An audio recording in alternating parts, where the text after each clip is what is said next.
To draw a circle, go to Sketch and then select Circle.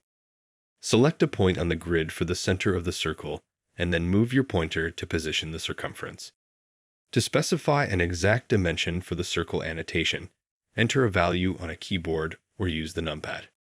Then, click to finalize the diameter endpoint. To finish, select Exit Sketching.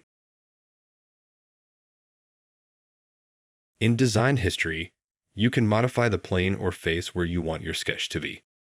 To change the plane or face for your sketch, open the History sidebar. Then, find the step for your specific sketch and expand the card.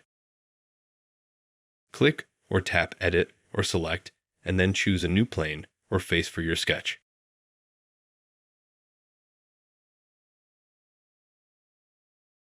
To finish, select Done.